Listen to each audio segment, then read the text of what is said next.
Story की opening होती है और हम एक लड़की सूरन को देखते हैं जो एक आदमी के साथ कोजी हो रही थी। वे आदमी बोलता है तो तुम श्योर हो कि तुम सीखना चाहती हो? रैन बोलती है बिल्कुल। वे आदमी कहता है कि मैं तुम्हें बता दूं कि मेरा टीचिंग मेथड इतना जेंटल नहीं है। उसके करीब जा रहा था पर वैसे ही रैन के पास उसके बॉयफ्रेंड शैनयान की कॉल आती है। रैन उस आदमी से बोलती है आप यान को तो जानते ही हैं। रैन कॉल उठाती है तो यान गुस्सा करने लगता है कि तुम इतने बेशर्म कैसे हो सकती हो, बिना कपड़ों के यहाँ से भाग गई, चुपचाप बताओ तुम कहाँ हो। अब हम 1 घंटे पहले का सीन देखते हैं। यान अपने दोस्तों के साथ एक लड़की फैंग का बर्थडे सेलिब्रेट कर रहा था। रैन उसकी गर्लफ्रेंड थी पर उसे सबके सामने ह्यूमिलेट करने की कोशिश कर रहा था। फैंग यान के सामने नाटक करने लगती है कि ड्रिंक गिरने से उसकी ड्रेस खराब हो गई। यान इतना बेशर्म था कि अपने दोस्तों के सामने रैन को अपने कपड़े उतारकर फैंग को देने को बोलता है। उसकी एक दोस्त बोलती है कि तुम रैन के साथ कुछ ज्यादा ही हाश नहीं हो रहे। यान कहते हैं कि पहले रैन वैन फैमिली की डॉटर थी, तब तो हमेशा मेरे पीछे चिपकी रहती थी। अब पता चला है कि वो सू फैमिली की बायोलॉजिकल डॉटर है, पर वहाँ भी उसकी कोई इज्जत नहीं है। वो तो मैं हूँ जिसने इसे अपनी गर्लफ्रेंड बनाया है, इसलिए थोड़ी सी इसकी इज्जत है। इसलिए ना चाहकर भी इसे मेरी सारी बात माननी पड़ेगी। यान के साथ उसके सभी दोस्त भी रैन को ड्रेस उतारने को बोलने लगते हैं। रैन 6 सालों से यान के साथ थी, लेकिन उसे आज तक रैन का बर्थडे याद नहीं रहा। लेकिन आज वे किसी और लड़के यानी फैंग का बर्थडे सेलिब्रेट कर रहा था। रैन को लगा था कि शायद अपने प्यार से यान के दिल को जीत पाएगी, लेकिन अब रैन को एहसास हो चुका था कि यान की नजरों में उसकी कोई इम्पोर्टेंस नहीं है। इसलिए अपनी ड्रेस उतारकर बोलती है कि तुम मेरी ड्रेस लेकर आए थे। ना ही इस ड्रेस में कोई टैग है और ना ही ये ड्रेस मेरी फिटिंग की है। मुझे इस ड्रेस में बहुत ही सफोकेशन हो रहा है, इसलिए फेंक कर बोलती है कि इसे अपने पास ही रखो और वहां से चली जाती है। अब हम उसी सीन को देखते हैं जब वे यान से कॉल पे बात कर रही थी। बोलती है ऑफ कोर्स बिना कपड़ों के मैं किसी के साथ सोने जा रही हूँ। मुझे एक टीचर मिले हैं जो इस वक्त मुझे रोमांस का लेसन दे रहे हैं। यान गुस्सा करने लगता है कि कौन टीचर, इस वक्त तुम किसके साथ हो? रैन जानबूझकर उस आदमी को बाइट कर लेती है। यान गुस्से में पूछ रहा था कि वे कहाँ है, पर रैन कॉल काट देती है। रैन उस आदमी से बोलती है तो टीचर अपना लेसन कंटिन्यू कीजिए। वे आदमी बोलने लगता है तो यहाँ से बचने के लिए तुमने मुझे अप्रोच किया, तुम में इतनी हिम्मत आ गई। रैन कहती है क्या हुआ, आज के क्लास के लिए आप प्रिपेयर नहीं है? वैसे ही रूम के बाहर से यान की आवाज आती है तो रैन डोर ओपन करती है। यान गुस्से में पूछता है कि रूम के अंदर कौन है? तुम सही में बहुत ही बेशर्म हो, मेरे नाक के नीचे तुम मुझे चीट करने की हिम्मत कर रही हो। रैन कहती है मैं बेशर्म हूँ, तुम्हें अपने साइड में लड़की नहीं दिखाई दे रही? मैं आज तुम्हें तुम्हारी मेडिसिन टेस्ट करा रही हूँ तो तुम्हें अच्छा नहीं लग रहा? रैन उसके पीछे पीछे रूम के अंदर आता है। वह आदमी वहीं कर्टन के पीछे खड़ा था। यान रैन के सामने अपने आप को सुपीरियर दिखाने की कोशिश करता है। रैन कहती है कि ऐसा लग रहा है कि तुम्हें खुद को लेकर कुछ ज्यादा ही सुपीरियर कॉम्प्लेक्स है। मुझे तुम्हारे जैसे डिफेक्टिव प्रोडक्ट में कोई इंटरेस्ट नहीं है। फैंग नाटक करने लगती है कि यान तुम्हारा बॉयफ्रेंड है और तुम यान के बारे में ऐसा कैसे बोल सकती हो? रैन कहती है बॉयफ्रेंड, ये 6 सालों से मेरा बॉयफ्रेंड है, पर इसने दुनिया के सामने हमारे रिलेशनशिप को एक्सेप्ट करने से हमेशा मना किया। इसने मुझे चीट किया जब इसको याद नहीं आया कि यह मेरा बॉयफ्रेंड है। और फैंग से बोलती है अभी तुमने कहा ना कि यह मेरा बॉयफ्रेंड है, तो तुम मेरे बॉयफ्रेंड के जैकेट में क्या कर रही हो? फैंग अच्छा बनने का नाटक करने लगती है कि हमें तुम्हारी परवाह हो रही थी कि तुम किसी आदमी के साथ हो, तुम्हारे साथ कुछ उल्टा सीधा ना हो जाए। रैन कहती है कि अपना नाटक बंद करो, तुम तो उल्टा चांस ढूंढ रही थी कि तुम यान के साथ सो सको। फैंग कहने लगती है कि तुम इतनी गंदी बात कैसे कर सकती हो? यान रैन पे गुस्सा करने लगता है क्या तुम पागल हो चुकी हो? फिर से फैंग का नाटक शुरू हो जाता है कि शायद रैन इस वक्त ड्रंक है, इसलिए किसी और आदमी के साथ सो गई होगी, प्लीज आप उस पर ब्लेम मत लगाओ। रैन उसे एक जोरदार थप्पड़ मारती है। बोलती है कि मुझे पता है कि तुम 1 नंबर की वैम्प हो, इसलिए मेरे सामने तो तुम्हें नाटक करने की जरूरत नहीं है। तुमने ऑलरेडी मुझसे सू और बेन दोनों फैमिली का प्यार छीन लिया और अब मेरे मैन को भी चुराने की कोशिश कर रही हो। चलो ठीक है, वैसे भी मुझे इस आदमी की कोई जरूरत नहीं है, इसे अपने पास ही रखो। वैसे भी मैं इस आदमी से बोर हो चुकी हूँ। यान कहते हैं कि तुम्हारी इतनी हिम्मत, एक तो पहली बात कि तुम फैंग की तरह प्योर नहीं हो, वैसे ही रैन उसे थप्पड़ मारती है। यान कुछ बोलता है कि उसे एक और जोरदार थप्पड़ मार के कहती है कि अपने इस प्योर लड़की के साथ अभी इस वक्त यहाँ से बाहर निकलो, आज मैं तुमसे ब्रेकअप करती हूँ। यान उसे मारने चाह रहा था, पर वैसे ही यान के पास उसी आदमी की कॉल आती है। वे चुपचाप उसको घर आने को बोलता है तो यान डरते हुए कहता है कि वो जल्दी घर आ रहा है।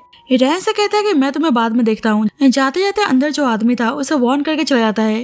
रैन जैसे ही पीछे टर्न होती है, अचानक से उस आदमी से उसकी टक्कर हो जाती है। वे आदमी बोलता है कि तुम कर क्या रही हो, अभी तक तुम्हारा तमाशा खत्म नहीं हुआ। रैन कहती है टीचर अभी तो क्लास बाकी है, तो क्यों ना कंटिन्यू करें। वे आदमी बोलता है कि उसे दूसरों के फूड्स में कोई इंटरेस्ट नहीं है। वैसे ही रैन एक्सीडेंटली उसका बुद्धिस्ट प्लेयर बिट्स तोड़ देती है। बोलती है टीचर अभी तक तो आपने इस फूड को टेस्ट भी नहीं किया, आप टेस्ट करेंगे जब तो पता चलेगा कि ये फूड दूसरों से बिलोंग करता भी है नहीं। पर वे आदमी चुपचाप उसको छोड़ने को बोलता है। रैन कहती है कि आप तो मौसम से भी तेज बदलते हैं, कुछ देर पहले एलिवेटर में तो आप ऐसे बिल्कुल भी नहीं थे। अब पता चलता है कि रैन जब क्लब से नशे में भाग रही थी तो उसी आदमी को देखती है। उसने यान को इस आदमी को बहुत ही रिस्पेक्ट से ग्रीट करते हुए देखा था। रैन सोचती है कि यान के डैड कुछ ज्यादा यंग नहीं है। एक्चुअली में चाइना के सबसे पावरफुल मैन शहनशाह होता है। शहनशाह ने यान को अडॉप्ट किया था। अब यान से रिवेंज लेने के लिए रैन जानबूझकर जाओ के पास जाती है और उसको अचानक से किस करने लगती है, तो जाओ भी खुद को रोक नहीं पाता और उसे किस करने लगता है। अब हम उसी होटल रूम का सीन देखते हैं। रैन बोलती है कि मुझे बहुत ही नींद आ रही है, क्या आप जाने से पहले मुझे उठा देंगे। जाओ तो गुस्से में उसको घूर रहा था। रैन को पता है कि जाओ थोड़ा मॉन्क टाइप का पर्सन है, इसलिए बोलती है आपको पता है ना कि आप जैसे लोगों को दूसरों के साथ काइंड रहना चाहिए, तो आप मुझे ऐसे घूर क्यों रहे हैं। जाओ अभी भी उसको घूरने में लगा था तो रैन सो जाती है। जाओ रैन से बहुत ज्यादा फ्रस्ट्रेट हो चुका था, इसलिए चुपचाप वहां से चला जाता है। लेकिन रैन तो बस सोने का नाटक कर रही थी। अब रैन के दिमाग में यही चल रहा था कि वह जाओ के थ्रू अपने करियर को ऊंचाई तक पहुंचाने की कोशिश करेगी और उसको यान को भी सबक सिखाना था। बाद में रैन अपने घर आती है तो उसकी दोस्त बोलने लगती है कि तुम अपने बर्थडे वाले दिन भी गायब थी। रैन अपने गले का निशान दिखाती है तो शाह बोलती है कि 6 सालों से तुम यान के साथ थी, वे डरपोक तो तुम्हारे क्लोज कभी नहीं गया। फिर ऐसा कौन आदमी आ गया जिसने तुम्हारे क्लोज जाने की हिम्मत की। रैन कहती है कि उसका सरनेम भी शैन है। शाह हैरानगी से बोलती है तो तुम शैन ग्रुप के प्रेसिडेंट के पास थी, वैसे तुमने उन्हें किस तो किया होगा, तुम्हें कैसा लगा। रैन कहती है कि मत पूछो, वह आदमी था तो मस्त, पर मेन कोर्स खाने का मौका नहीं मिला। शाह कहती है कि ये तो बहुत ही दुख की बात है, लेकिन अच्छा है कि कम से कम इतने सालों बाद तुमने किसी आदमी की तरफ देखा तो सही, नहीं तो इतने वक्त से उस डरपोक यान के साथ फंसे पड़ी थी। मेरा तो उसको देखते ही मन करता है कि उसको तेज से चाटा लगाऊं। रैन कहती है कि देखना मैं उसको जल्दी अपने पैरों पे गिराने वाली हूँ। शाह कहती है ये हुई ना बात, वैसे तुम्हारा आगे का क्या प्लान है। रैन कहती है कि सबसे पहले मुझे जाओ के क्लोज जाना है ताकि मैं यान के स्टेप मॉम बन सकूं। अब रैन एक लेडी मैडम लिन के पास आती है जो जाओ की स्टेप मॉम थी। उससे पता था कि उनकी नीस याओ की शादी जाओ से तय हुई है, इसलिए उनको भड़काने की कोशिश करती है कि आपको पता है कि शैन फैमिली कितनी कॉम्प्लिकेटेड है, मिस याओ ये सब कुछ हैंडल नहीं कर पाएंगी। दूसरी साइड ग्रैंडपा जाओ से बताते हैं कि नेक्स्ट मंथ याओ चाइना वापस आ रही है तो उसे इस बार एंगेजमेंट कर लेनी चाहिए। जाओ बोलते हैं कि आप मेरी फिक्र मत कीजिए, मैं देख लूंगा मुझे क्या करना है। ग्रैंडपा बोलते हैं कि अब तुम 32 इयर्स के हो चुके हो, अब तुम्हें सेटल हो जाना चाहिए। एक तो पहले तुम्हारे फादर ने एक औरत के ऊपर अपनी जान दे दी और तुम बाल ब्रह्मचारी बनकर बैठे हुए हो, किसी लड़की को टच भी नहीं करते। जाओ बोलते हैं जब भी मैं उनके नक्शे कदम पे नहीं चल रहा, जिससे ग्रैंडपा को बहुत ही गुस्सा आता है। दूसरी साइड रैन मैडम लिन से बोलती है कि पहले आपके फादर ने बिजनेस अलायंस के लिए आपकी शादी शहनशाह के फादर से की, अब आप बस नाम के लिए उस शादी में फंस के रह चुकी हैं और अब जाओ के ग्रैंडपा आपकी फैमिली पर फिर से शादी के लिए प्रेशर बना रहे हैं। क्या आप चाहती हैं आपकी नीस की लाइफ भी आपकी तरह खराब हो जाए? आपको किसी ऐसी लड़की की जरूरत है जो जाओ के करीब जा सके, तो जाओ और आपकी नीस की शादी आराम से अपने आप ही टूट जाएगी। मैडम लिन बोलती है ऊंचाई तक पहुंचने के लिए पता नहीं कितने सारी लड़कियों ने जाओ के क्लोज जाने की कोशिश की, पर सबको हार मान के वापस आना पड़ गया। रैन जाओ की प्रेयर बीट दिखाकर बोलती है कि मुझे नहीं लगता कि आज से पहले किसी लड़की ने जाओ के प्रेयर बीट्स को तोड़ने की हिम्मत की होगी। इधर ग्रैंडपा जाओ से पूछते हैं कि उसका बुद्धिस्ट प्रेयर बीट्स कहाँ है। जाओ बोलता है कि वो टूट गया। ग्रैंडपा कहते हैं कि 12 साल से तुम्हारे पास था, जब से तो कुछ नहीं हुआ, अब अचानक से कैसे टूट गया। साहब बोलता है कि कुछ चीजें टाइम के साथ अपने आप ही टूट जाती हैं, वैसे ही वो बीट्स भी टूट गया। दूसरी साइड मैडम लिन रैन से बोलते हैं कि जाओ ने उस प्रेयर बीट्स को 12 सालों से संभाल के अपने पास रखा था और जब से उसने किसी भी लड़की को अपने करीब नहीं आने दिया, मतलब कुछ तो स्किल्स है तुम में। रैन कहती है कि मेरे में और भी बहुत सारे स्किल्स हैं, आप मुझे मौका तो दीजिए। मैडम लिन बोलती है जिस आग में तुम कूदने की सोच रही हो तुम जल भी सकती हो। रैन कहती है फिक्र मत कीजिए, यह आग आप तक नहीं पहुंच पाएगी। मिसेस लिन बोलती है कि ओके बताओ तुम मुझसे क्या चाहती हो। रैन कहती है कि मैं चाहती हूँ कि आप मुझे जाओ के क्लोज जाने में हेल्प करें। बाद में जाओ ने रैन के बारे में इंफॉर्मेशन मंगाया होता है। उसका असिस्टेंट बताता है कि मिस रैन आर्ट की स्टूडेंट है। पहले वे वैन फैमिली की डॉटर थी, पर 1 साल पहले पता चला कि मिस रैन सू फैमिली की डॉटर हैं। दोनों फैमिली की डॉटर मिस रैन और फैंग जन्म लेते ही एक्सचेंज हो गई थी, लेकिन सच बाहर आने के बाद सू और वैन फैमिली दोनों ही फैंग को अपनी डॉटर मानती हैं और बेचारी मिस रैन को दोनों फैमिली ने रिजेक्ट कर दिया। जाओ पूछता है कि उसका यान से क्या रिलेशन है। असिस्टेंट बताता है कि मिस रैन और यान सेम स्कूल में थे। मिस रैन यान को पसंद करती थी, वे स्कूल टाइम में भी हमेशा उनके लिए अपने हाथों से लंच बना के लाया करती थी, यहाँ तक कि उन्होंने अपने हाथों से यान के लिए स्कार्फ बनाया था। ग्रेजुएशन के टाइम यान बहुत ही ड्रंक थे, उन्होंने मजाक मजाक में मिस रैन से बोल दिया कि ठीक है चलो हम एक दूसरे को डेट करते हैं, पर जैसे ही दोनों रिलेशनशिप में आए मिस फैंग दोनों के बीच में आ गई। उसके बाद से तो यान मिस फैंग को ऐसे ट्रीट करने लगे कि जैसे मिस फैंग ही उनका प्यार हो। उन्होंने मिस रैन को रिजेक्ट भी नहीं किया, टाइम पास के लिए उनका इस्तेमाल करते रहे। वे दोनों 6 सालों से बस नाम के रिलेशनशिप में थे। यान ने हमेशा मिस रैन को ड्रिंकिंग पार्टी में एज अ बैट यूज किया है। उनके पूरे सर्कल को इस बारे में पता है। सभी यही बोलते हैं कि मिस रैन ही यान के पीछे पागल थी। असिस्टेंट इतना इमोशनल होकर बता रहा था कि जाह को बोलना पड़ जाता है कि तुम इतना सब कुछ क्यों बता रहे हो, बस इतना बताओ कि लास्ट नाइट क्या हुआ था। असिस्टेंट बताता है कि लास्ट नाइट यान फैंग का बर्थडे पार्टी होस्ट कर रहे थे। बेचारी मिस फैंग को उन्होंने सबके सामने ड्रेस उतारने के लिए प्रेशराइज किया, ऊपर से उन्हें ड्रिंक करने के लिए फोर्स किया। जाओ को याद होता है कैसे लास्ट नाइट नशे में वो उसके पास आई थी। इसका मतलब है पक्का मेरे पास किसी इरादे से आई थी। असिस्टेंट बताता है कि पता चला है कि मिस रैन आपकी स्टेप मॉम से मिलने गई थी, पक्का दोनों के बीच में कुछ डील हुआ है। जाओ बोलता है कि वे लड़की सही में काफी चालाक है, उसे अच्छी तरीके से पता है कि कहाँ से स्टार्ट करना है। असिस्टेंट बोलता है मिसेस लिन ने उन्हें एचआर डिपार्टमेंट में रिकमेंड किया है। मिस रैन आपकी पर्सनल असिस्टेंट बनना चाहती हैं तो क्या हम उन्हें मना कर दें, पर जाओ बोलते है कि रहने दो, आंट लिन ने मुझे खुद ही नाइफ होल्ड करने के लिए दिया है तो मैं मजा खराब नहीं करना चाहता। और वह जानबूझकर रैन को परेशान करने को बोलता है। रैन देखती है कि न्यू इंटर्न की सैलरी 25,000 है, पर वे लोग उसको 5,000 पे कर रहे थे, लेकिन सोचती है कि उसे अभी इस दाव पे फोकस करना है, इसलिए अभी के लिए इतना नुकसान तो बनता है। उसकी एक कॉलीग शामी रैन को देखकर बहुत ही हैप्पी थी। उसे एक डक देती है तो डक को देखकर रैन का ध्यान जाव पे जाता है। जल्दी मैनेजर आती है, बोलती है नेक्स्ट मंथ एग्जीबिशन है, इसलिए जल्दी से रिपोर्ट तैयार करो। शामी बोलती है कि भला मैनेजर आपको इतना हैवी वर्क करने को क्यों दे रही हैं? कहीं आप दोनों के बीच में कोई दुश्मनी तो नहीं चल रही? रैन सोचती है उसे जाव के क्लोज जाने के लिए ये सब टॉलरेट करना ही होगा। रैन एक पेंटिंग देखती है तो शामी बताती है कि पेंटिंग मिस जियांग की है, वे फेमस पेंटिंग आर्टिस्ट थी। 23 साल पहले उन्होंने बिल्डिंग से कूदकर अपनी जान दे दी। एक्चुअली मिस जियांग प्रेसिडेंट जाव की मॉम थी। रैन उसके अकाउंट में 3 मिलियन ट्रांसफर करके सब कुछ बताने को बोलती है। शामी बताती है कि मिस जियांग एक सिंपल आर्ट स्टूडेंट थी, उनका कोई स्ट्रॉन्ग बैकग्राउंड नहीं था, इसलिए ग्रैंडपा ने उन्हें प्रेसिडेंट जाव के फादर से ब्रेकअप करने के लिए फोर्स किया। वे तैयार नहीं थी, इसलिए ग्रैंडपा ने हर तरीका अपनाने की कोशिश की जिससे मिस जियांग का रेपुटेशन खराब हो जाए। उन पर ब्लेम लगाया गया कि उन्होंने पेंटिंग की कॉपी की और भी बहुत कुछ। वे इतना ह्यूमिलेशन सहन नहीं कर पाए, इसलिए उन्होंने खुद को खत्म कर लिया। उसके बाद प्रेसिडेंट जाव के फादर ने भी अपनी जान दे दी। 3 साल पहले एक आर्ट फाउंडेशन ओपन हुआ है, उसमें बस मिस जियांग की पेंटिंग का एग्जीबिशन होता है। मुझे पूरा शक है उस फाउंडेशन के रिप्रेजेंटेटिव्स प्रेसिडेंट जाव ही हैं। रैन सोचते कि मतलब कोई लड़की शैन फैमिली के लायक नहीं थी तो उन लोगों ने अपने रास्ते से हटाने के लिए ऐसी हरकत की। अब रैन को रिपोर्ट बनाते बनाते रात हो गई थी। जाव जा रहा होता तो देखता है कि रैन ओवरटाइम कर रही है। असिस्टेंट बताता है कि मैनेजर ने उन्हें रिपोर्ट बनाने को बोला है, रिपोर्ट काफी कॉम्प्लिकेटेड है इसलिए बनाने में टाइम लगेगा। जाव असिस्टेंट से कुछ खाने के लिए लेकर आने को बोलता है तो असिस्टेंट कंफ्यूज था। जाव बोलता है कि कैट को खिलाना है। असिस्टेंट सोचता है कि इस बिल्डिंग में कैट कहाँ से आ गई, लेकिन जल्दी समझ जाता है कि मिस रैन के लिए बोल रहे हैं। अब रैन देखकर सोचते हैं कि मामूली से इंटर्न के लिए ये लोग लेट नाइट मील प्रोवाइड कर रहे हैं, लगता है कंपनी सही में काफी अच्छी है। रैन खा रही होती है तो जाव उसे अंदर ऑफिस से खाते हुए देख रहा था। रैन को काम करते करते 11 बज चुके थे। वे इस रिपोर्ट को जाव को सेंड कर देती है। अंदर ऑफिस में जाव उसी के रिपोर्ट को देख रहा था तो अचानक से अपनी मॉम की पेंटिंग देखता है तो उसे याद आता है कैसे इसी पेंटिंग को बनाने के बाद उसकी मॉम ने खुद को खत्म कर लिया था। अब जाव बहुत ही उदास हो जाता है, पर वैसे ही रिपोर्ट के नीचे एक छोटी सी स्केच देखता है। रैन ने लिखा होता है कि हॉर्सेस और कैटल्स को भी खाने के लिए ग्रास की जरूरत पड़ती है और आप मुझे 5,000 पे कर रहे हैं, इतने में मेरा क्या ही होगा। यह पढ़कर जाव मुस्कुराने लगता है।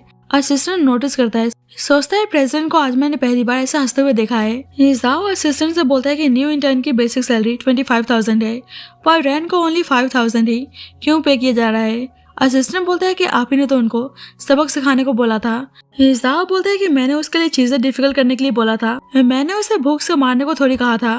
कहता है एचआर डिपार्टमेंट को इन्फॉर्म कर देना कि उन्हें रैन को बेसिक सैलरी 25,000 पे करना है। नेक्स्ट डे रैन को पता चलता है कि अब उसकी सैलरी 25,000 है तो खुशी आती है। शामी बोलती है कि तुम रात में ओवरटाइम कर रही थी, फिर भी आज इतनी एनर्जेटिक हो, कहीं तुमने कोई मैजिक पिल्स तो नहीं ले लिया।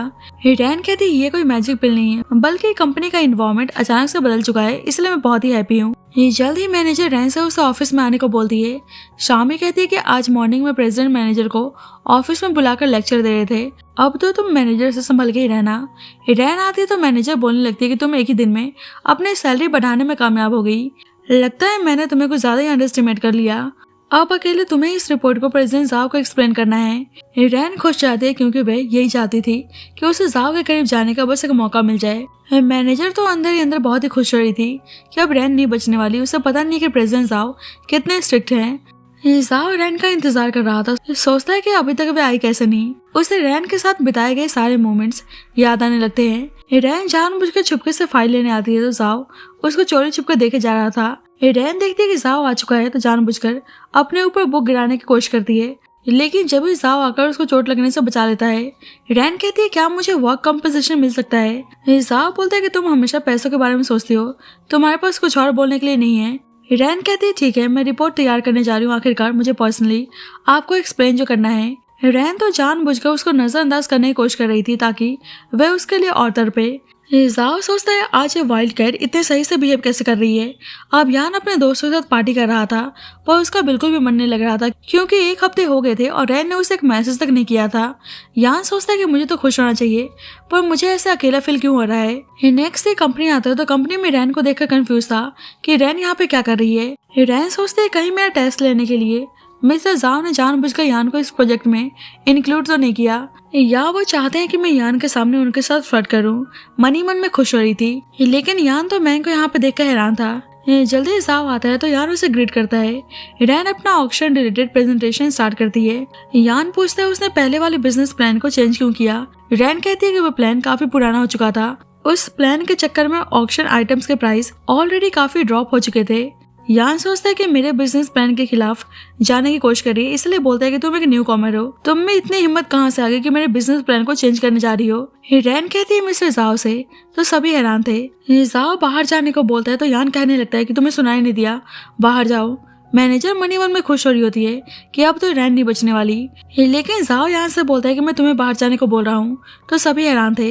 जाओ बोलता है कि माफी मांगो या चुपचाप यहाँ से बाहर जाओ, जिससे यान रैन से माफी मांगता है तो रैन बहुत ही हैप्पी थी। सोचती है कि यान तो एक डॉग की तरह चुपचाप जाओ की सारी बातें मान रहा है। मैं फालतू में ऐसे आदमी के लिए इतनी डेस्परेट थी।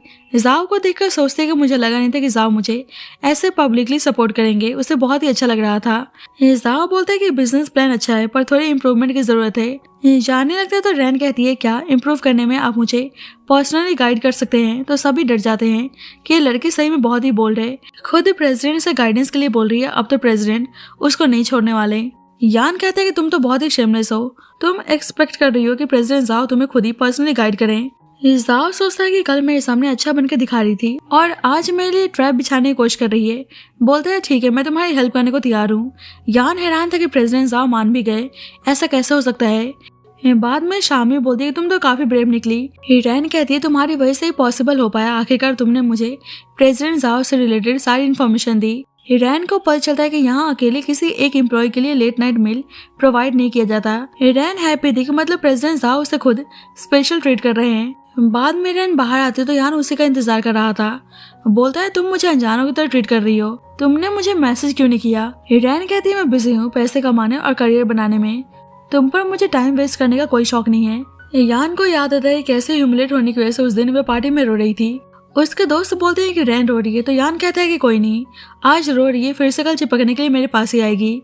यान बोलते हैं कि अच्छा अगर तुम मुझसे दूर रहना चाहती हो तो इस कंपनी में क्या करने के लिए आई हो। रैन कहती है ऑफ कोर्स पैसे कमाने, मैं इस कंपनी की एम्प्लॉय हूँ। यान कहता है कि नाटक बंद करो, मेरे पास और टाइम नहीं है। रैन कहती है तो तुम्हें लगता है कि मेरे पास तुम्हारे लिए फालतू टाइम है। यान उसको समझाने की कोशिश कर रहा था पर जब भी फैंग आती है तो उसको देखकर रैन का हाथ छोड़ देता है।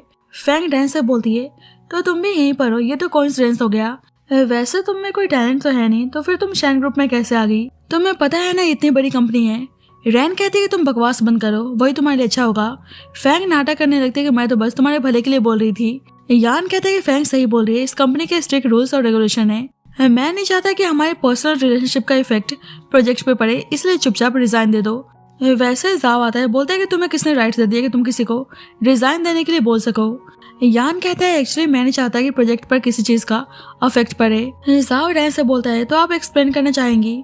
रैन कहती है कि हमारा वैसा कोई रिलेशन नहीं है, मैं इस वक्त शैन ग्रुप के एम्प्लॉय हूँ और कुछ नहीं। जाओ यहाँ से कहता है कि मैं डिसाइड करूंगा कि किसको हायर करना है और किसको निकालना है, तुम नहीं। फैंग कहती है एक्चुअली यान रैन के भले के लिए बोल रहे थे। यान कहता है एक्चुअली ये मेरी फ्रेंड है। जाओ बोलता है तो तुम यहाँ पे क्या कर रही हो। फैंग कहती है मैं तो यान को डॉक्यूमेंट डिलीवर करने आई थी। जाओ यान से बोलता है तो इतना इंपॉर्टेंट डॉक्यूमेंट तुमने एक आउटसाइडर के हाथों में दे दिया। फैंग कहती है कि मैं कोई आउटसाइडर नहीं हूँ। वैसे ही यान माफी मांगने लगता है कि आगे से मैं किसी भी आउटसाइडर को बीच में नहीं लाऊंगा। जाओ फैंग को कंपनी से बाहर निकालने को बोलता है। रैन तो बहुत ही हैप्पी थी कि फैंग कुछ ज्यादा ही खुद को रिस्पेक्टफुल दिखाने की कोशिश करती है। मन ही मन में हैप्पी थी कि आज मिस्टर जाओ ने कमाल कर दिया। जाओ रैन को जल्दी से ऑफिस चलने को बोलता है। रैन यहाँ से बोलती है तुम जानना चाहते हो ना कि मैंने इस कंपनी को ज्वाइन क्यों किया, ताकि मैं प्रेसिडेंट जाओ को परस्यू कर सकूं। जाओ बोलता है कि अभी तुम्हें और कितना वक्त लगने वाला है। रैन बोलती है कि वह आ रही है और यान को दिखाने के लिए खुशी खुशी वहां चल जाती है। जाओ रैन से बोलता है तुम काफी खुश नजर आ रही हो। रैन कहती है ऑफ कोर्स आज बॉस ने मेरा साइड लिया तो भला मैं खुश कैसे नहीं होंगी। जाओ बोलता है कि आज रात तुम्हें मेरे साथ कहीं चलना है। रैन कहती है माफ करिए पर आज रात मेरा कुछ और ही प्लान है। मेरी फ्रेंड मेरा इंतजार कर रही है, इसलिए किसी और दिन। जाओ सोचता है कि जब यान को परस्यू कर रही थी तब उसके लिए लंच बनाकर ले जाया करती थी, और अभी जब मैं इसको पर्सनली इनवाइट कर रहा हूँ तो इसके पास मेरे लिए टाइम नहीं है। बोलते हैं जो तुम्हें करना है करो। रैन जानबूझकर बोलती है कि मैं उस रात के लिए माफी चाहती हूँ। उस रात मैं बहुत ड्रंक थी, मैंने आपको ऑफेंड कर दिया, यहाँ तक कि मैंने आपका बुद्धिस्ट प्रेयर बीड्स भी तोड़ दिया, इसलिए मैं माफी चाहती हूँ। उससे बीड्स देने जाती है तो जाओ कहता है अपने पास से रखो। रैन कहती है कि मैं ऐसी हिम्मत कैसे कर सकती हूँ, मुझसे गलती हो गई कि बीट्स तोड़कर मैंने आपके प्रेयर को डिस्टर्ब किया, और उसे बाय बोलकर चली जाती है। जाओ उस बीट को देखकर सोचता है कि लड़की सही में बहुत ही चालू है। अब रैन शामी के साथ बाहर आती है। शामी बोलती है कि मैंने सुना कि आज कंपनी में प्रेसिडेंट जाओ तुम्हारा साइड ले रहे थे, पक्का वे तुम्हें पसंद करते हैं। जल्दी रैन की फैमिली की कॉल आती है तो रैन समझ जाती है पक्का फैंग ने उसे नीचे दिखाने के लिए कुछ प्लान बनाया होगा। रैन सो फैमिली आती है तो उसके पेरेंट्स उसको देखकर बिल्कुल भी हैप्पी नहीं थे। रैन फैंग से बोलती है कि अब तुम वैन फैमिली की डॉटर हो और फिर भी मेरे पेरेंट्स को मॉम डैड बुलाने में लगी हुई हो। मिसेस सो बोलती है बेशक अब फैंग वैन फैमिली की डॉटर है, पर मैंने इसे रेस किया है, इसलिए फैंग अभी भी मेरी डॉटर है। रैन कहती है जब वही आपकी डॉटर है तो आप लोगों ने मुझे यहाँ पे क्यों बुलाया है। फैंग नाटक करने लगती है, एक्चुअली मॉम डैड को पता चल गया कि तुम नशे में किसी आदमी के साथ सो चुकी हो। रैन कहती है कि हाँ मैंने यान को चीट किया। मिसेस सो गुस्सा करने लगती है कि तुम सही में बहुत ही बेशर्म हो, बाहर किसी को पता चलेगा तो हमारी फैमिली की कितनी बदनामी होगी। रैन कहती है जब मैं यान को डेट कर रही थी तब फैंग यहाँ से चिपकी रहती थी, फिर आपको बदनामी का डर नहीं हुआ। फैंग कहती है तुम गलत समझ रही हो, मैं तो यान को ब्रदर मानती हूँ, अब उन्हें मेरे साथ रहना अच्छा लगता है तो मैं क्या कर सकती हूँ। रैन कहती है कि इतना शरीफ बनने की जरूरत नहीं है। रैन के फादर भी उल्टा रैन पे गुस्सा करने लगते हैं तो फैंग कहती है अब शांत हो जाइए। रैन से बोलती है एक्चुअली तुम्हारी शादी के लिए लड़का ढूंढा है, प्रेसिडेंट लू तुम्हारे लिए परफेक्ट है। रैन को पता था कि प्रेसिडेंट लू बहुत सारी लड़कियों की लाइफ बर्बाद करके बैठा हुआ है, लेकिन फिर भी बोलती है ठीक है वह उन लोगों की बात मानने को तैयार है, पर उसके बदले उन लोगों को 5 मिलियन देना होगा। उसके फादर तो नहीं देना चाहते थे, पर फैंग बोलती है कोई नहीं, अब डाउरी समझ कर दे दीजिए। तो मिस्टर सो उसकी बात मानकर रैन को पैसे ट्रांसफर कर देते हैं। जल्दी रैन के पास मैडम ली की कॉल आती है कि जाओ के अप्रोच करने का प्लान कहाँ तक पहुँचा। रैन कहती है आप क्या चाहती हैं, आगे मैं क्या करूँ। मैडम लिन बोलती है कि फैमिली पार्टी होने जा रही है, जाओ भी वहाँ पे आने वाला है। तो रैन कहती है कि ठीक है, कल आप एक अच्छा शो देखने के लिए तैयार रहिएगा। अब रैन के दिमाग में ये चल रहा था कि सू फैमिली को फैंग पे कुछ ज्यादा ही घमंड है, इसलिए इस बार वे फैंग को नहीं छोड़ने वाली। बाद में रैन देखती है कि शामी जाओ के साथ है तो वह हैरान थी, सोचती है आखिरकार ये दोनों एक दूसरे के साथ क्या कर रहे हैं। रैन जानबूझकर शामी के सामने आती है। शामी बोलती है कि ये तो कोइंसिडेंस हो गया, आप यहाँ पे क्या कर रही हैं। रैन जानबूझकर बोलती है कि मैं यहाँ पे प्रेसिडेंट लू के साथ ब्लाइंड डेट पर आई हूँ।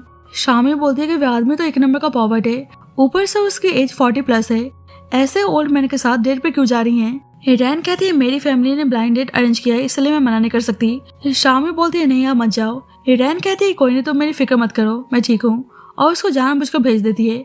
उसे पता था कि शामी इस बारे में जाओ को जरूर बताएगी, तब तक उसे ब्लाइंड डेट पर जाकर नाटक करना होगा। अब रैन आती तो फैंग प्रेसिडेंट लू के साथ ही प्रेसिडेंट लू से रैन को इंट्रोड्यूस करवाती है।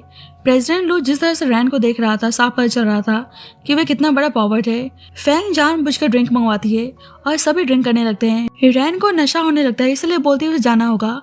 यान को कॉल करती है, बताती है कि उसने ज्यादा ड्रिंक कर लिया है तो वह उसे पिकअप करने के लिए आ सकता है। यान खुश रहता है कि चलो फाइनली रैन का नाटक खत्म हुआ। फैंग सुनती है कि वह यान को बुला रही है तो उसे बहुत ही गुस्सा आता है कि वह अभी भी यान को छोड़ने को तैयार नहीं है। चलो आज एक तीर से 2 निशाने लगने वाले हैं। अब यान रैन को प्रेसिडेंट लू के साथ एक ही बिस्तर में देखेगा, फिर तो बहुत ही मजा आने वाला है। लेकिन रैन के दिमाग में तो कुछ और ही प्लान चल रहा था। फैंग प्रेसिडेंट लू से जानबूझकर बोलती है कि रैन काफी ड्रंक है, इसलिए मैं उसे होटल रूम में सुलाने ले जा रही हूँ। और फैंग रैन से बोलती है चलो मैं तुम्हें छोड़ देती हूँ। रैन कहती है एक्चुअली यान मुझे लेने आ रहा है। फैंग बोलती है कि हाँ ब्रदर, यान तुम्हारा होटल रूम में इंतजार कर रहे हैं। फैंग उसे रूम के अंदर लाती है, पर उल्टा फैंग ही बेहोश आती है और रैन बिल्कुल होशो हवास में थी। एक्चुअली फैंग ने जिस वेटर को रैन को स्पाइक ड्रिंक पिलाने के लिए बोला होता है, उस वेटर को रैन ने ज्यादा पैसे पे करके अपने साइड कर लिया होता है। उस वेटर ने उल्टा फैंग को स्पाइक ड्रिंक पिला दिया था। अब यान बहुत ही एक्साइटेड होकर रैन से मिलने जा रहा था। इधर प्रेसिडेंट लू नशे में होटल रूम की तरफ जा रहा होता है। यान होटल आता तो देखता है कि रैन सामने से आ रही है, पर उससे पहले ही कोई रैन को अपनी तरफ खींच लेता है। इधर प्रेसिडेंट लू फैंग के साथ इंटीमेट हो रहा था और ये सब कुछ एक हिडन कैमरा में रिकॉर्ड हो रहा था। यान उस होटल रूम में आता है तो फैंग को रैन समझ के गुस्सा करने लगता है कि वह इतनी बेशर्म कैसे हो सकती है, पर देखता है कि वह फैंग है। फैंग खुद को ऐसे कंडीशन में देखकर चिल्लाने लगती है। इधर जाओ हिरैन के पास था। हिरैन कहती है कि आप यहाँ पे क्या कर रहे हैं। जाओ बोलता है कि तुमने शामी को बोला कि तुम प्रेसिडेंट लू के साथ ब्लाइंड डेट पर आई हो, बस यही देखने के लिए कि मैं तुम्हारे पास आता हूँ या नहीं। हिरैन कहती है शामी के साथ आपका क्या रिलेशन है। जाओ बोलता है तो तुम हमें टेस्ट कर रही थी, जैसा सोच रही हो मेरे शामी के साथ वैसा कोई रिलेशन नहीं है, वे बस मेरी कजन है। हिरैन कहती है आप कुछ ज्यादा ही सोच रहे हैं, भला मैं आपको टेस्ट क्यों करूंगी। जाओ बोलता है कि तुम ड्रंक हो और फिर भी सच बोलने को तैयार नहीं हो। हिरैन कहती है हाँ आपने सही कहा, मैं थोड़ी ड्रंक तो हूँ। जाओ बोलता है फिर तुम्हें होश में आने की जरूरत है और उसे उठाकर अचानक से स्विमिंग पूल में फेंक देता है। हिरैन को स्विमिंग आती थी पर उसके सामने डूबने का नाटक करने लगती है तो यान उसे बचाने के लिए पानी में जंप लगा देता है, लेकिन जब रैन हंसने लगती है तो समझ जाता है कि वह बस डूबने का नाटक कर रही थी। रैन उसको अचानक से किस करने लगती है, बोलती है यहाँ आपका रियल टेस्ट है। जाओ बोलते है कैसा टेस्ट। रैन कहती है यही कि आप खुद को और कितना कंट्रोल करके रखते हैं। उससे किस करती तो जाओ खुद को रोक नहीं पाता और उसे किस करने लगता है। बाद में रैन अपनी फैमिलीज को फैंग और प्रेसिडेंट लू के होटल वाली वीडियो प्ले करके दिखाती है तो फैंग जल्दी से बंद करने को बोलती है। रैन कहती है कि अब सबने देख ही लिया कि फैंग कल रात कैसे प्रेसिडेंट लू को एंटरटेन कर रही थी। फैंग की मॉम उस पर गुस्सा करने लगती है तो रैन बोलती है कि मैं आपको मॉम कह के बुलाऊं या आंट, वैसे इसमें मेरी क्या गलती है, फैंग खुद ही उन लोगों के साथ ड्रिंक कर रही थी। वैसे अब आप लोग फैंग की शादी प्रेसिडेंट लू से क्यों नहीं करा देते। प्रेसिडेंट लू तो बहुत ही केयरिंग है, फैंग ने कुछ ऐसा ही बोला था तो दोनों फैमिली उस पर गुस्सा करने लगती हैं। रैन कहती है कि आप लोग नहीं चाहते कि वीडियो लीक हो तो आप मुझे मेरा मुंह बंद रखने के लिए 5 मिलियन दे सकते हैं। उसकी मॉम गुस्सा करने लगती है तो रैन वीडियो पोस्ट करने की धमकी देती है तो उसके फादर पैसे ट्रांसफर कर देते हैं। उसे धमकी देते हैं कि अब ये वीडियो लीक हुई तो वे उसको नहीं छोड़ने वाले। रैन कहती है कि आप लोग इस बात की फिक्र मत करो और आज मैं खुद ही सू फैमिली से अपने सारे रिश्ते तोड़ती हूँ। रैन को बहुत ही बुरा लगता है कि मेरी क्या गलती थी कि बचपन में मैं फैंग से बदल गई, ये लोग मुझे इस तरह से ट्रीट करते हैं। अब रैन शाओ के साथ क्लब में थी। रैन ने मेल मॉडल्स को हायर किया होता है और शाओ को आराम से एंजॉय करने को बोलती है। एक्चुअली रैन इस वक्त उन्हीं 5 मिलियन को स्पेंड कर रही थी जो उसे सू फैमिली से मिला था। रैन शाओ को दिखाने के लिए जानबूझकर एक मेल मॉडल की फोटो क्लिक करके अपने सोशल मीडिया पे पोस्ट कर देती है। जाओ देखते हैं तो उसे बहुत ही जलन होती है। रैन को मैसेज करके जल्दी से उसे रिपोर्ट सबमिट करने को बोलता है। रैन कहती है कहाँ मुझे लगा था कि जेलस होकर मुझे अपने पास बुलाएंगे, पर ये आदमी तो डायरेक्ट मुझे ओवर टाइम करने के लिए बोल रहा है। सही में आदमी बहुत ही रूथलेस है। रैन मैसेज करके बोलती है कि वीकेंड पर भी आप मुझे लेबर की तरह काम करने को बोल रहे हैं। जाओ कहता है कि प्रोजेक्ट बहुत ही इंपॉर्टेंट है, मैं तुम्हें 100,000 पे करूंगा। रैन सोचती है कि आज मुझे 5 मिलियन रिसीव हुआ है तो 100,000 से क्या ही फर्क पड़ता है, इसलिए बोलती है कि आप तो वैसे भी मुझे पर्सनली गाइड करने वाले हैं तो किस बात का डर, हम मंडे को काम कंप्लीट कर लेंगे और वापस से एंजॉय करने में लग जाती है। दूसरी साइड यान भी अपने दोस्तों के साथ बाहर आया हुआ था। यान की एक दोस्त फैंग के बारे में पूछती है तो यान कहता है कि मेरे सामने उस बेशर्म लड़की का नाम मत लो। यान का दोस्त दिखाता है कि रैन ने मेल मॉडल्स को हायर किया है तो उसे बहुत ही गुस्सा आता है। उसके दोस्त बोलने लगते हैं पक्का ये सब कुछ तुम्हें जलाने के लिए कर रही है। यान सोचता है कि रैन मुझसे बोल रही थी कि वो प्रेसिडेंट जाओ को परस्यू करना चाहती है, पर फिर उसने मेरे सामने फैंग को एक्सपोज किया, ऊपर से ऐसे मेल मॉडल को अपने सोशल मीडिया पे पोस्ट कर रही है, पक्का वह सब कुछ वापस से मुझे पाने के लिए कर रही है। उसे मैसेज करता है तो देखता है कि उसने उसको ब्लॉक कर दिया है तो उसे बहुत ही गुस्सा आता है। गुस्से में उसके पास जा रहा था जब भी फैंग आकर बोलने लगती है कि अब कई दिनों से मुझसे मिल नहीं रहे। यान कहते हैं मुझे छूने की जरूरत नहीं है। फैंग कहती है मुझे रैन ने फ्रेम किया, प्लीज आप मेरी बातों पे यकीन करो, पर यान वहाँ चला जाता है। अब यान को समझ में नहीं आ रहा था कि वे रैन के लिए इतना बेचैन क्यों हो रहा है। इधर रैन शाओ के साथ एंजॉय कर रही थी जब ही जाओ का असिस्टेंट आके बोलता है कुछ अर्जेंट काम आ गया है, हम उसको मंडे तक नहीं रोक सकते इसलिए आपको अभी चलना होगा। रैन जाने लगती तो शाओ बोलती है तुम कहाँ जा रही हो। रैन कहती है कि ओवर टाइम करने के लिए अपने बॉस के घर जा रही हूँ। शाओ फैंटिसाइज करने लगती है कहीं रैन अपने बॉस के साथ कुछ करने तो नहीं जा रही। जल्दी यान आके रैन के बारे में पूछता है। शाओ बोलती है क्या हुआ, रैन तुमसे बात नहीं कर रही तो बहुत ही बेचैन हो रहे हो। यान कहता है चुपचाप बताओ रैन कहाँ है। शाओ कहती है वो ऑलरेडी जा चुकी है और जिसके पास गई है शायद उस पर्सन को तुम जानते हो। यान कहता है कौन है वो पर्सन। शाओ कहती है मिस्टर जाओ। तो यान हैरान था। अब रैन जाओ के घर आते तो देखती है कि जाओ ड्रिंक कर रहा है। जाओ टर्न होता है तो रैन सोचते है इस वक्त जाओ कितने हॉट और हैंडसम दिख रहे हैं। रैन कहती है इतनी रात में आप ऐसे कपड़े पहनकर मुझे क्या इंस्ट्रक्शन देने वाले हैं। जाओ कहता है तो तुम्हें क्या लगता है मुझे क्या पहनना चाहिए। रैन कहती है आपको कुछ फॉर्मल पहनना चाहिए। जाओ बोलता है क्यों, मेरे मॉडल्स ने भी तो फॉर्मल पहना था, वे काफी नहीं था। मैं तो आपको एक्स्ट्रा पे करने को भी तैयार था, फिर भी आप ओवर टाइम करने के लिए तैयार नहीं हुई। रैन को अजीब लग रहा था। बोलती है मुझे क्या काम करना है। जाओ बोलते इतनी जल्दबाजी क्या है, आप बोले तो मैं भी मेरे मॉडल की तरह आपको ड्रिंक सर्व करता हूँ। रैन सोचते आदमी जेलस तो नहीं हो रहा। जाओ उसे आराम से बैठकर काम करने को बोलता है। रैन सोचते मतलब सही में इस आदमी ने मुझे यहाँ पे इतनी रात में काम करने के लिए बुलाया है। वैसे ही रैन के पास शाओ का ऑडियो मैसेज आता है, जल्दी से बताओ तुम दोनों के बीच में क्या चल रहा है। जाओ उसे घुटने लगता है तो रैन को बहुत ही एम्बैरेसिंग फील होता है। बोलती है एक्चुअली मेरी फ्रेंड थोड़ी ड्रंक है इसलिए बकवास कर रही है, प्लीज आप सीरियस मत लेना। जाओ कहता है कि बाकी के काम बाद में करना, जाओ पहले शावर लेकर आओ, आज तो मैं यहीं पे रुकना है। रैन कहती है क्या आप मुझे ओवर टाइम करने के लिए कुछ बेनिफिट्स देने वाले हैं। रैन के दिमाग में तो कुछ और ही चल रहा था। जाओ कहता है बाहर बारिश हो रही है, ऐसे तुम्हारा बाहर जाना ठीक नहीं होगा। रैन सोचती है कि मुझे तो कुछ और ही लग रहा था, ये आदमी मुझे नहाकर चुपचाप सोने को बोल रहा है। अंदर ही अंदर उसे बहुत ही गुस्सा आ रहा था, पर बोलती है थैंक यू, आप अपने एम्प्लॉइज का कुछ ज्यादा ही ध्यान रखते हैं। रैन रूम में आके गुस्सा करने लगते हैं कि एक दिन मैं तुम्हारे साथ सो के रहूंगी। जाओ को याद आने लगता है कैसे वे पहली बार एक दूसरे के साथ रोमांस कर रहे थे। खुद को काम करने की कोशिश कर रहा था पर उसे बार बार सब कुछ याद आ रहा था, इसलिए बहुत सारी ड्रिंक करने लगता है। बाद में काम करने आता है पर उसका मन नहीं लग रहा था, वह बहुत ज्यादा बेचैन हो रहा था। नेक्स्ट मॉर्निंग रैन डोर पे नॉक की आवाज सुनती है तो उसे लगता है कि जाओ है, इसलिए बेड पर आराम से लेट जाती है। लेकिन केयर टेकर उसके लिए कपड़े लेकर आई थी। रैन केयर टेकर से बोलती है क्या प्रेसिडेंट अपने घर ऐसे लोगों को ओवर टाइम करने के लिए बुलाते रहते हैं। केयर टेकर बोलती है कि नहीं, आप पहली हैं, उन्हें बिल्कुल नहीं पसंद कि कोई भी उनके प्राइवेट स्पेस को डिस्टर्ब करे। रैन को सुनकर बहुत ही अच्छा लगता है। रैन देखती है कि जाओ ने उसके लिए ब्रांडेड ड्रेस मंगवाई है और ऊपर से इनर वियर भी उसके साइज का है, तो रैन जाओ से बहुत ही इम्प्रेस थी। रैन बाहर आती है तो फ्लोर पर इतने सारे पेपर्स को देखकर समझ जाती है कि जाओ भी रात में इतने काम नहीं थे। जाओ उसे ब्रेकफास्ट करने को बोलता है, कहता है कि आप अच्छे से सोई ना। रैन कहती है कि मैट्रेसेस थोड़े से हार्ड थे, क्या आप नेक्स्ट टाइम के लिए सॉफ्ट मैट्रेसेस से बदल सकते हैं। जाओ बोलता है नेक्स्ट टाइम, वैसे मैंने रिवाइज प्लान ऑलरेडी अपने डेस्क पर रख दिया है, आप जाकर देख लेना। रैन सोचती है कि नेक्स्ट टाइम मैं जाओ के साथ सो के रहूंगी। ये जानबूझकर बोलती है कि आपके कुछ ज्यादा ही डार्क सर्कल्स दिख रहे हैं, लगता है कि आप रात में सही से सो नहीं पाए। जाओ बोलता है तुम्हारे पास 20 मिनट है, मुझे नहीं पसंद कि मेरे प्रोजेक्ट पे इफेक्ट पड़े। अब रैन जाओ के साथ कंपनी आ रही थी तो देखती है कि यान कंपनी के बाहर ही घूम रहा है। जाओ डोर ओपन करने जाता है तो रैन मना करती है। जाओ बोलता है क्यों, तुम्हें डर है कि यान हमें देख लेगा। रैन सोचते अगर यान ने हमें साथ में देख लिया तो पक्का ये सीन क्रिएट करने की कोशिश करेगा, जिससे मेरा सारा प्लान फेल हो जाएगा और शायद प्रोजेक्ट भी मेरे हाथ से निकल जाए। ये जानबूझकर बोलती है शायद इससे आप लोगों के रिलेशनशिप पर इफेक्ट पड़ सकता है। जाओ बोलता है पर लास्ट टाइम तुम मेरे साथ बाथटब में थी, यान की कॉल आई थी, तब तो मुझे लगा था कि तुम यान को हमारे बारे में बताने जा रही हो। रैन कहती है अगर अभी यान ने देख लिया तो उसको लगेगा कि शायद मुझे आपके साथ सोने से ये प्रोजेक्ट मिला है। जाओ बोलता है कि मुझे जो सही लगेगा मैं वही करूंगा। विंडो नीचे करने जाता तो रैन छुप जाती है। यान जाओ से कहता है कि अब से भी रैन के साथ प्रोजेक्ट करना चाहता है। रैन सोचती है तो मतलब मुझे डेली उसका चेहरा देखना पड़ेगा। जाओ कुछ बोलता है कि रैन उससे बाइट कर लेती है। जाओ यान को मना कर देता है तो यान चला जाता है। जाओ बोलता है कि तुम में इतनी हिम्मत आ गई। रैन कहती है अगर आपको बुरा लगा हो तो आप बदले में मुझे बाइट कर सकते हैं। जाओ बोलता है ठीक है। उसके पास आ रहा होता है तो रैन डर के माफी मांगने लगती है कि आगे से ऐसा कभी नहीं होगा। जाओ उसे कार से निकलने को बोलता है तो रैन जल्दबाजी में वहां से भाग जाती है। जाओ सोचता है कि वाइल्ड कैट बाइट ही नहीं करती बल्कि इसके आगे मैं कुछ बोल भी नहीं पाता। रैन आती है तो शामी से बात नहीं कर रही थी। शामी बोलती है क्या बात होगी। रैन कहती है कि तुम मुझे अपने दोस्त बताती हो पर तुमने मुझे छुपा के रखा कि तुम जाओ की कजन हो।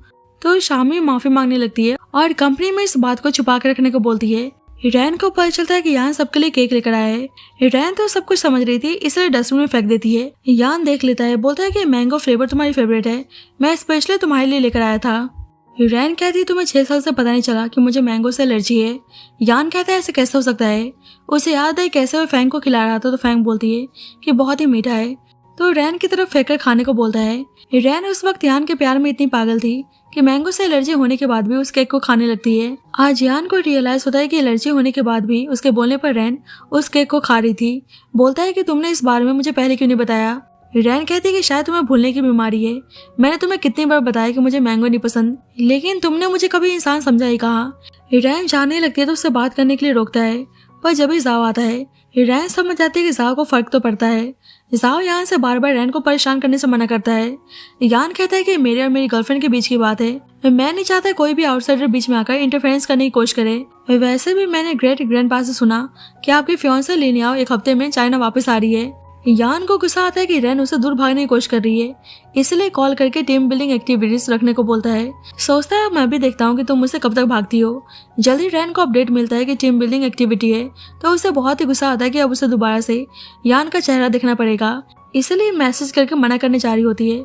लेकिन शामी बताती है कि ब्रदर भी आने वाले हैं, तो झट से जाने के लिए कंफर्मेशन दे देती है। अब शामी जल्दी से इस बारे में जाओ को बताती है, तो जाओ असिस्टेंट से पता लगाने को बोलता है कि इस एक्टिविटी को किसने रखवाई है। उसे पता चलता है कि यान ने, तो अपना भी नाम उस एक्टिविटी में देने को बोलता है। इधर यान हैप्पी था कि रैन ने जाने के लिए कंफर्मेशन दे दिया।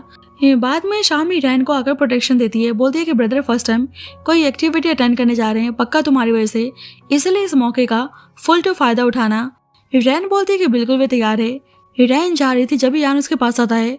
यान मन ही मन में सोचता है कि मैं रैन से माफी मांगना चाहता हूँ, पर सब कुछ इतना डिफिकल्ट क्यों लग रहा है। ये जल्दी शामी आवाज देकर बुलाती है तो रैन चली जाती है। रैन को देखकर जाओ उसे हेलो बोलने जाता है, पर जब भी उसकी फियांसे याओ आती है और सबसे खुद को इंट्रोड्यूस करती है। जाओ कहता है कि तुम यहाँ पे क्या कर रही हो। याओ बोलती है कि मुझे ग्रैंडपा ने भेजा है। सभी बोलने लगते हैं कि प्रेसिडेंट जाओ की फियांसे तो बहुत ही ब्यूटीफुल है। ये सब सुनकर रैन को अच्छा नहीं लगता, पर सोचती है सही है, अब सब कुछ और भी ज्यादा इंटरेस्टिंग होने वाला है। रैन के सामने याओ जाओ को अपने साथ लेकर चली जाती है। शामी बोलती है तुम चिंता मत करो, मैं तो तुम्हें ही अपने सिस्टर इन लॉ मानती हूँ। अब सभी पार्टी एंजॉय कर रहे थे। शामी रैन और जाओ को करीब लाना चाहती थी, इसलिए सबको ट्रूथ और डेयर गेम खेलने को बोलती है। फर्स्ट टर्न रैन का आता है, उसे राइट साइड में बैठे लड़के को हक करना था जो यान था, तो यान खुश जाता है, पर रैन डेयर एक्सेप्ट करने से मना कर देती है। याओ बोलती है कि हक करने में क्या प्रॉब्लम है, तुम में तो बिल्कुल भी टीम स्पिरिट नहीं है, ऐसे लोगों को शैन ग्रुप पे रहने की कोई जरूरत नहीं है। रैन कहती है कि शायद आप भूल चुके हैं कि आप इस कंपनी के बॉस नहीं है, इसलिए आप मुझे फायर नहीं कर सकती।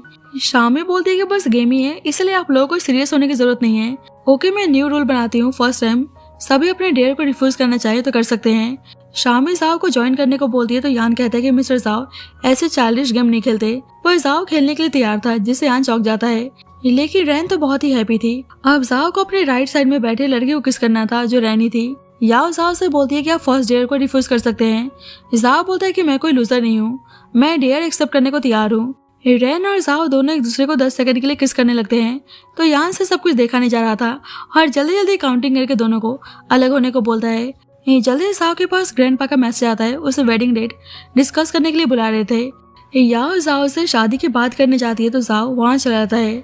शामी याओ से पूछते क्या बात हो गई। याओ कहती है कुछ नहीं, मैं और जाओ वेडिंग डेट डिस्कस कर रहे थे। रैन को सुनकर बहुत ही बुरा लगता है, इसलिए वॉशरूम का बहाना बना के वहाँ चली जाती है। वैसे ही जाओ उसे अपनी तरफ खींचकर बोलता है कि तुम कहाँ जा रही हो।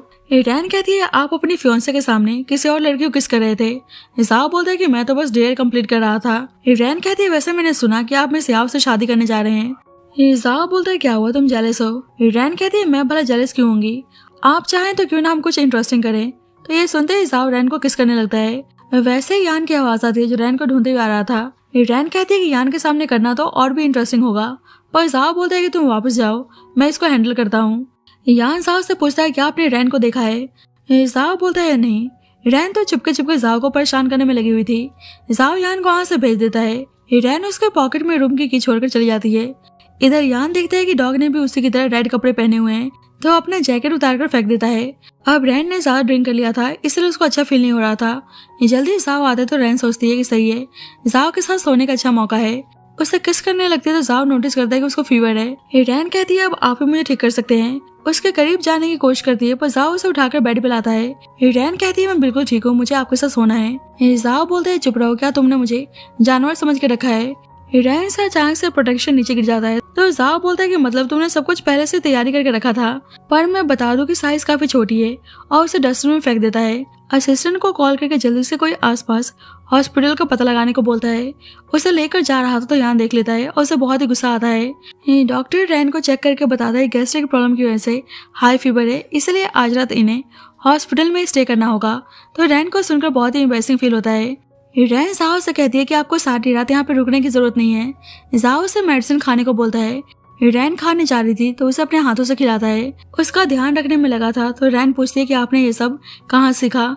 जाओ बोलता है अपनी मॉम से। रैन सोचती है मुझे लगा नहीं था कि जाओ जैसे रूथलेस पर्सन रियल में इतने प्यारे होंगे। नेक्स्ट डे याओ आकर रैन पर गुस्सा करने लगती है क्या रात भर जाओ उसके पास था। रैन कहती है कि आप जाओ से क्यों नहीं पूछती। यान कहता है मैंने खुद रात में उन्हें तुम्हारे साथ देखा था। यान कहता है तो तुम मुझे इसलिए नजरअंदाज कर रही थी ताकि मिस्टर जाओ के बेड तक पहुंच सको। रैन कहती है कि हाँ तुमने सही कहा। यान कहता है तुम्हें लगा भी कैसे कि मिस्टर जाओ तुम्हारी जैसी लड़की को अपने करीब लाएंगे। वैसे ही जाओ आता है, सुनता है कि वे रैन के बारे में काफी बकवास कर रहा है तो उसे थप्पड़ मारता है। बोलता है जब तुम्हारे पेरेंट्स कार एक्सीडेंट में चल बसे तो मैं तुम्हें अपने घर लेकर आया क्योंकि तुम्हारे पेरेंट्स ने हमारी फैमिली की सेवा की थी। अगर तुम सही से नहीं रहे तो मैं तुम्हें वापस भेज भी सकता हूँ। यान माफी मांगता है पर जाओ रैन से माफी मांगने को बोलता है, इसलिए यान रैन से माफी मांगता है। याओ बोलने लगती है कि लड़की बिल्कुल भी रिस्पेक्ट नहीं करती। जाओ बोलता है तुम हो कौन, क्या तुम उसकी बॉस हो। रैन मेरी एम्प्लॉय है इसलिए तुम दोनों के बीच में पढ़ने की जरूरत नहीं है। असिस्टेंट से रैन को वापस ले जाने को बोलता है तो रैन मुस्कुराते हुए वहाँ चली जाती है। अब मैडम लिन को पता चलता है कि याओ जाओ से मिलने गई थी तो गुस्सा करने लगती है कि मेरी लाइफ खराब हो चुकी है, क्या तुम अपनी भी लाइफ खराब करना चाहती हो। याओ कहती है कि आप अंकल शैन के दिल में जगह नहीं बना पाई पर मैं जाओ का दिल जीत के रहूंगी। जल्दी ग्रैंडपा आते हैं तो याओ बोलती है कि उसको शैन ग्रुप ज्वाइन करनी है। शामी रैन से बताती है कि अब इस कंपनी को याओ ने भी ज्वाइन कर लिया है, वे तुम्हारे प्रोजेक्ट में भी प्रॉब्लम क्रिएट करने की कोशिश कर रही है। याओ सोच रही थी कि अब मैं भी देखती हूँ कि तुम सब कुछ सही कैसे करती हो। जाओ को पता चलता है कि रैन को फिर से न्यू प्लान बनाने को बोला गया है। जाओ बोलता है कि मुझे पता है वो सब कुछ अकेले हैंडल कर सकती है। रैन मैडम लिन को कॉल करती है तो वो गुस्सा करने लगती है कि तुम बोल रही थी कि तुम जाओ को अपने करीब लाकर रहोगी तो फिर क्या हुआ। रैन अपने और जाओ की फोटो भेजती है कि वे ऑलरेडी करीब आ चुके हैं। रैन मैडम लिन से उनके क्लासमेट से मिलवाने में हेल्प करने को बोलती है। मैडम लिन उसे अपने एक ओल्ड क्लासमेट मिस्टर फू से मिलवाने लाती हैं तो उन्हें रैन का डिजाइन बहुत ही पसंद आता है और वे उनके साथ कॉपरेशन करने को तैयार थे। बाद में याओ जाओ के ऑफिस में आती है तो जाओ उसे आगे से नॉक करके आने को बोलता है। याओ जाओ से बताती है कि कल प्रोजेक्ट लीडर का रिपोर्ट सबमिट करने का लास्ट डेट है। जाओ सोचता है पता नहीं रैन सब कुछ हैंडल कर भी पाएगी या नहीं। नेक्स्ट डे सभी रैन का रिपोर्ट सबमिट करने के लिए वेट कर रहे थे। अभी तक रैन प्रेजेंटेशन देने नहीं आ पाई थी इसलिए याओ रैन को फायर करने को बोलती है पर जाओ कहता है कि अभी भी 5 मिनट्स बचे हुए हैं, इतनी जल्दबाजी क्या है। इधर रैन परेशान थी क्योंकि प्रोडक्ट ट्रैफिक में फंसा हुआ था। याओ बोलती है कि अब तो रैन नहीं आने वाली पर वैसे ही रैन प्रेजेंटेशन देने के लिए आती है। याओ अभी भी प्रॉब्लम क्रिएट करने की कोशिश कर रही थी पर रैन बताती है कि उसने ऑलरेडी उनके क्लाइंट मिस्टर फू के साथ डील साइन कर लिया है, जिससे जाओ तो रैन से बहुत ही इंप्रेस था।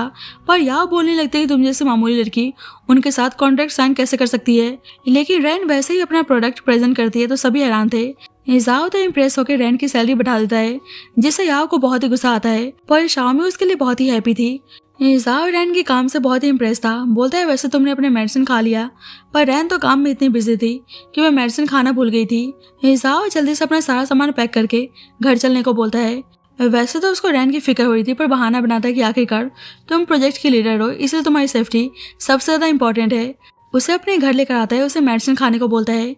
दोनों एक दूसरे के करीब जा ही रहे थे पर वैसे ही शामी की कॉल आती है कि प्रोजेक्ट में कुछ दिक्कत आ गई है इसलिए रैन मिस्टर फू से बात करने जाती है। बाद में वापस आती है तो देखती है कि जाओ स्टडी रूम में ही सो रहे हैं तो उसको प्यार से देखने लगती है। जा ही रही थी पर वैसे ही जाओ जग जाता है, बोलता है कि सब कुछ सॉर्ट आउट हो गया। रैन कहती है हाँ अब सब ठीक है। जाओ बोलता है पर मैं तुम्हारे बिना बिल्कुल भी ठीक नहीं हूँ। उसे किस करने लगता है और उसके साथ इंटीमेट होने जा रहा था पर बीच में ही भाग जाता है कि रॉन्ग टाइमिंग है। रैन को तो बहुत ही गुस्सा आता है पर जाओ उसे थोड़ा इंतजार करने को बोलता है क्योंकि वे उसके साथ कुछ गलत नहीं करना चाहता था। तो रैन को जानकर बहुत ही अच्छा लगता है। बाद में रैन कंपनी आती है तो यान पूछने लगता है कि तुम रात में कहाँ थी। रैन कहती है कि तुम खुद ही समझ जाओ। यान को बहुत ही गुस्सा आता है इसलिए ड्रिंक कर रहा था। फैंग उसके पास आती है तो उसको लगता है कि रैन है। रो रो के उसे कंप्लेन करने लगता है, बोलता है कि आई नो मैंने तुम्हें बहुत ही हर्ट किया, प्लीज मुझे माफ कर दो, मैं सही में तुमसे शादी करना चाहता हूँ। अब यान के नशे का फायदा उठाकर फैंग पेंटिंग से रिलेटेड इन्फॉर्मेशन लेकर याओ को कॉल करके बता देती है। अब रैन एग्जीबिशन की तैयारी कर रही थी। रैन को एक लड़के पे डाउट होता है कि पक्का वे पेंटिंग खराब करने आया है। रैन उसे कन्फ्रंट करती है पर वे लड़का उस पर अटैक करने लगता है पर जब ही जाओ आकर सिचुएशन से डील करता है। यान भी ऐसे रैन को हट देकर परेशान था।